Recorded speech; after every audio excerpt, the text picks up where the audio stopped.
Hello students, welcome to and nursing studies. आज हम पढ़ेंगे कि एक पर्सन जब इल होता है तो उसकी फैमिली के ऊपर और उस खुद पर्सन के ऊपर उसका क्या इम्पेक्ट आता है, उनके बारे में अपन वन बाय वन आज इस टॉपिक के अंदर देखेंगे। ये आपकी जो फर्स्ट यूनिट है, फंडामेंटल ऑफ नर्सिंग की जो फर्स्ट यूनिट है, introduction to health and illness, उसका ये लास्ट टॉपिक है। ठीक है, तो धीरे धीरे अपन ने क्या करा, इसी जो टॉपिक ये जो आपकी यूनिट थी उसको, ये लास्ट टॉपिक है, उसको अपने कंप्लीट करने जा रहे हैं। इसके अंदर अपन देखे, फर्स्ट ऑफ ऑल अपन देखें कि impact of illness on patient and family, कि जो इलनेस है उसका पेशेंट के ऊपर और उसकी फैमिली के ऊपर उस इलनेस का क्या इम्पैक्ट आता है। फर्स्ट अपन इसमें देखें कि पेशेंट के ऊपर उस इलनेस का क्या इम्पैक्ट आता है। ठीक है, तो इसमें अपन बात करें, physical changes from a disease में अफेक्ट द अपीयरेंस। ठीक है, अगर किसी भी डिजीज की वजह से, जैसे किसी पर्सन को क्या हो गया, कोई डिजीज हो गई और उसकी वजह से उसकी फिजिकल जो अपीयरेंस थी वो चेंज हो गई, जैसे कि किसी का ये कोई इन्फेक्शन होने की वजह से, या फिर जैसे किसी पेशेंट को बर्न हो गया, सीवियर बर्न हो गया, उसकी वजह से उसके यहाँ पे स्कार फॉर्मेशन हो गया।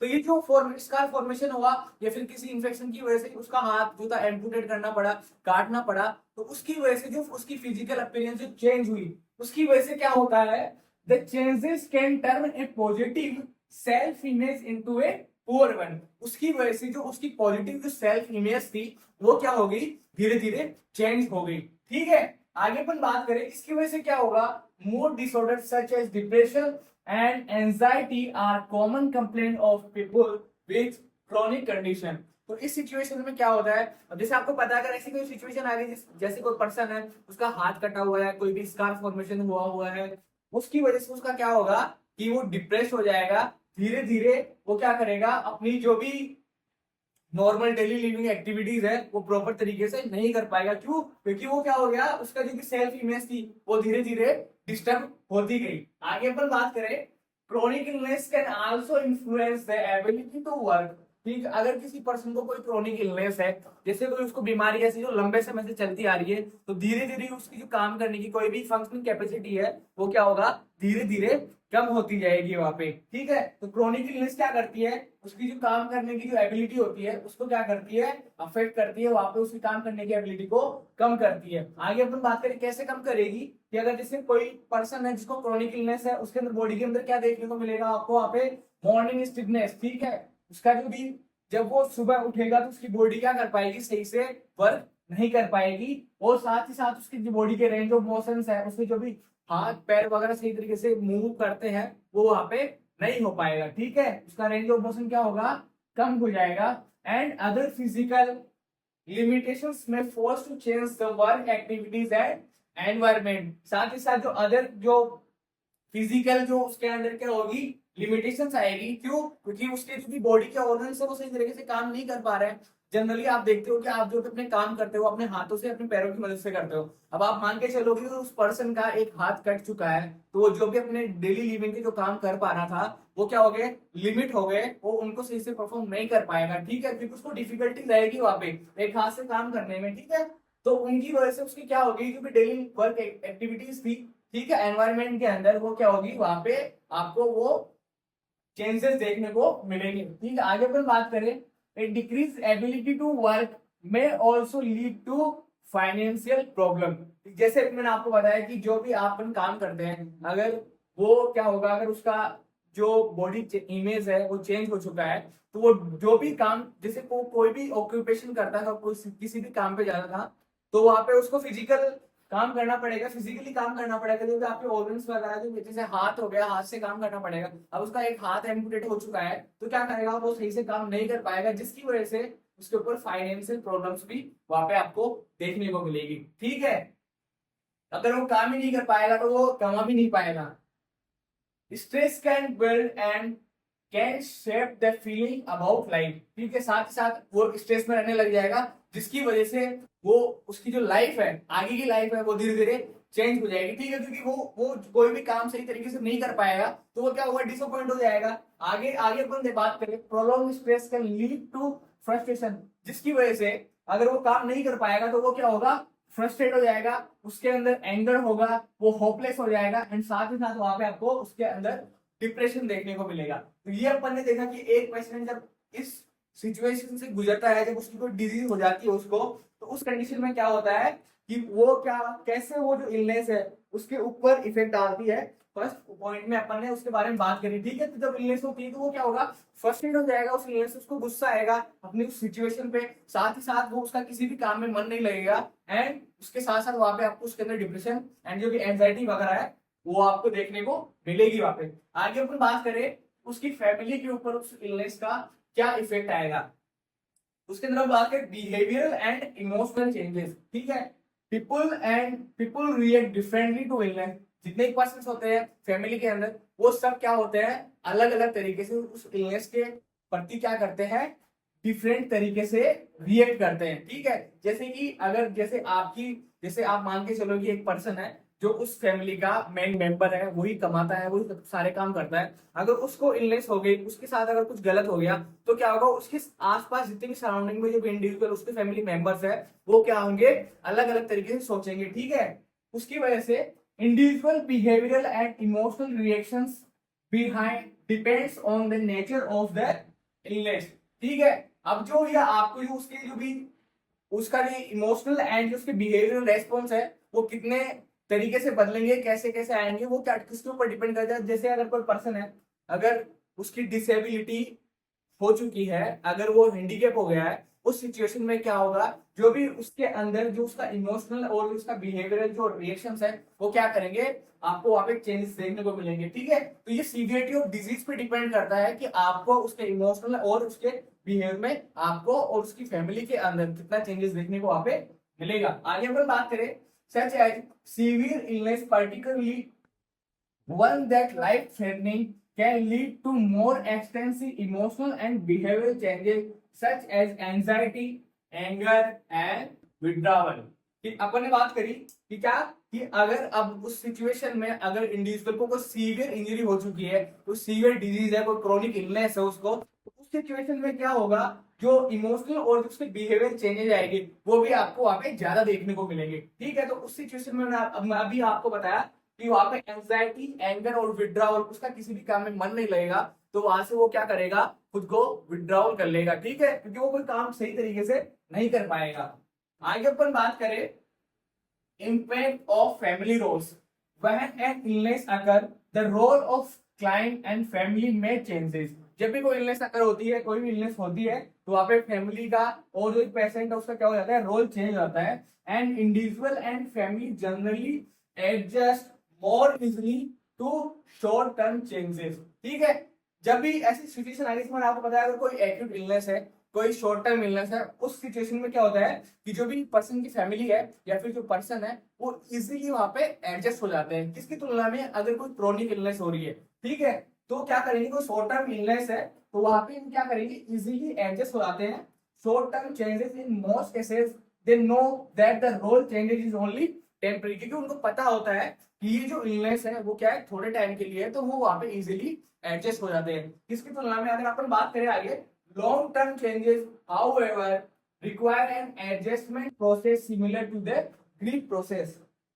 इसका मतलब ये है कि जब शॉर्ट टर्म कोई इलनेस हो रही है उस सिचुएशन में तो जो फैमिली और जो क्लाइंट है वो आराम से एडजस्ट कर लेते हैं, लेकिन अगर कोई लॉन्ग टर्म इलनेस है, कोई क्रोनिक इलनेस है, उस सिचुएशन में आपको वहां पे जो ग्रीफ रेस्पॉन्स है, ग्रीफ रेस्पॉन्स का मतलब कि वो क्या हो जाते हैं, दुखी हो जाते हैं, दुख हो जाता है, उनको शौक लग जाता है। उस सिचुएशन में आपको क्या देखने को मिलेगा, वहां पे उनका जो बिहेवियरल जो इमोशनल जो स्टेटस है वो आपको ज्यादा बिगड़ा हुआ वहां पे आपको देखने को मिलेगा, किसका, पेशेंट का, उसकी फैमिली का, ठीक है, क्योंकि उनको एडजस्ट करने में वहां पे प्रॉब्लम आएगी, ठीक है। अगर कोई भी उनका कोई जो मेन पर्सन है, फैमिली का मेन काम करने वाला अगर कोई पर्सन है, अगर उसको ऐसा कुछ हो गया है, कोई सीवियर इलनेस हो गई है कि उसकी वजह से अब वो क्या करेंगे, कोई भी काम नहीं कर पाएंगे सही तरीके से, तो वहां पे आपको ये सब चीजें देखने को मिलेगी। The patient and family often require specific counseling and guidance to assist them in coping with role changes। तो ऐसी सिचुएशन में आपको क्या करना पड़ेगा, आपको उनको क्या करना पड़ेगा, स्पेसिफिक काउंसलिंग देनी पड़ेगी, उनको गाइड करना पड़ेगा, ठीक है, किसके लिए, ताकि वो जो भी जिस सिचुएशन में वो है उससे बाहर निकल सके, उसके साथ उस सिचुएशन के साथ वहां पे कोप कर सके। तो आपको वो जो फैमिली है और जो पेशेंट है उसको वहां पे आपको क्या करना पड़ेगा, काउंसलिंग देनी पड़ेगी, गाइड करना पड़ेगा आपको, ठीक है। तो ये अपन ने देखा इम्पैक्ट ऑफ फैमिली रोल्स क्या होता है। अब अपन देखें इम्पैक्ट ऑन बॉडी चेंजेस, ठीक है, इलनेस का बॉडी चेंजेस के ऊपर क्या इम्पैक्ट आएगा उसमें अपन फर्स्ट ऑफ ऑल बात करें।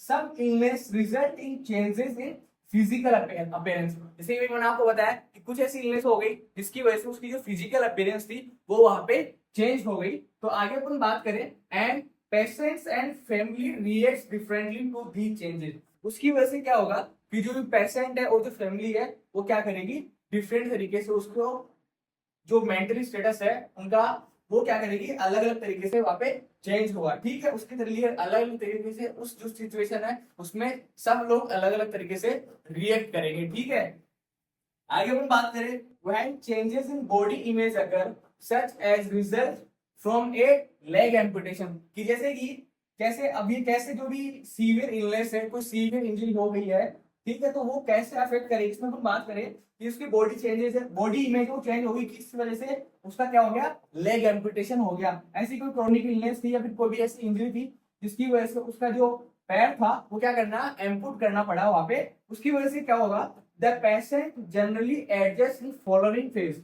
तो वो क्या करेगा, वो कैसे इस सिचुएशन में जो पेशेंट है वो कैसे एडजस्ट करेगा। सबसे पहले उस सिचुएशन में क्या होगा, उसको शॉक हो जाएगा वो पेशेंट, क्या होगा फिर वो जो भी डेली लिविंग के काम होते हैं उनसे क्या होगा, विड्रॉल हो जाएगा। वो कोई भी काम सही तरीके से नहीं कर पाएगा, वो सब कामों से खुद को क्या करेगा, पीछे कर लेगा वहां पे।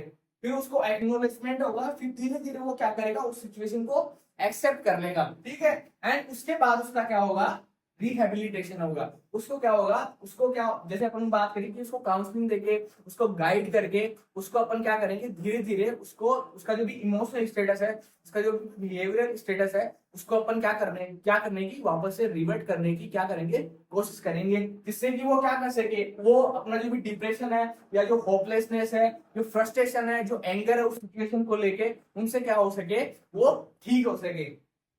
आगे अपन बात करें impact of self concept. Self concept का मतलब क्या होता है, self concept is individual's mental image of themselves. Person की खुद की जो मेंटल इमेज है उसको क्या बोलते हैं, सेल्फ कॉन्सेप्ट बोलते हैं। वो खुद को लेके कितना अवेयर है और वो खुद के बारे में जाने की उसकी स्ट्रेंथ क्या है, उसकी वीकनेस क्या है, उन सब के बारे में क्या होता है, mental image of themselves including how they view their strength and weakness. ठीक है, कि वो कैसे अपनी स्ट्रेंथ को और कैसे अपनी वीकनेस को वहां पे वो देखता है। ये जो प्रोसेस है उसको क्या बोलते हैं उसको सेल्फ कॉन्सेप्ट बोलते हैं। अब इस सिचुएशन में क्या होता है, self concept changes because of illness may longer meet the expectation of the family leading to tension and conflict। ठीक है, उस वजह से क्या होगा कि अगर वो जो पर्सन था वो क्या हो गया, उसका जैसे लेग एम्पुटेशन हो गया है, उसकी वजह से क्या होगा वहां पे आपको उसका जो सेल्फ कॉन्सेप्ट है वो वहां पे चेंज हो जाएगा। क्यों, क्योंकि उसकी जो स्ट्रेंथ थी वो वीकनेस, और वो क्या करेगा, उनको सही से जज नहीं कर पाएगा वहां पे। ठीक है, उनके साथ कोप अप नहीं कर पाएगा। तो उस वजह से क्या होगा, क्यों, क्योंकि जैसे अगर कोई पर्सन है वो अपनी फैमिली का मेन मेंबर है, वही सारा काम करने वाला कमाने वाला वही है, अगर उसके साथ ऐसा कुछ हो जाता है तो जो भी फैमिली की एक्सपेक्टेशन थी उसके साथ में, ठीक है, वो फैमिली क्या चाहती थी कि उनके, क्योंकि उनके खुद के भी कुछ गोल्स होते हैं, ठीक है, तो वो क्या करेंगे, जो भी एक्सपेक्टेशन थी वो उनको मीट नहीं कर पाएगा। उसकी वजह से उसकी फैमिली के अंदर क्या होगा, टेंशन का और कॉन्फ्लिक्ट वहां पे आपको देखने को मिलेगा। ठीक है, तो ये अपन ने बात करी किसके बारे में, कि सेल्फ कॉन्सेप्ट के ऊपर क्या इम्पैक्ट आएगा इलनेस का। आगे अपन फाइनली बात करें impact of family dynamics. Family dynamics का मतलब क्या है, family dynamics is the process by which the family functions, makes decision, give support to individual member.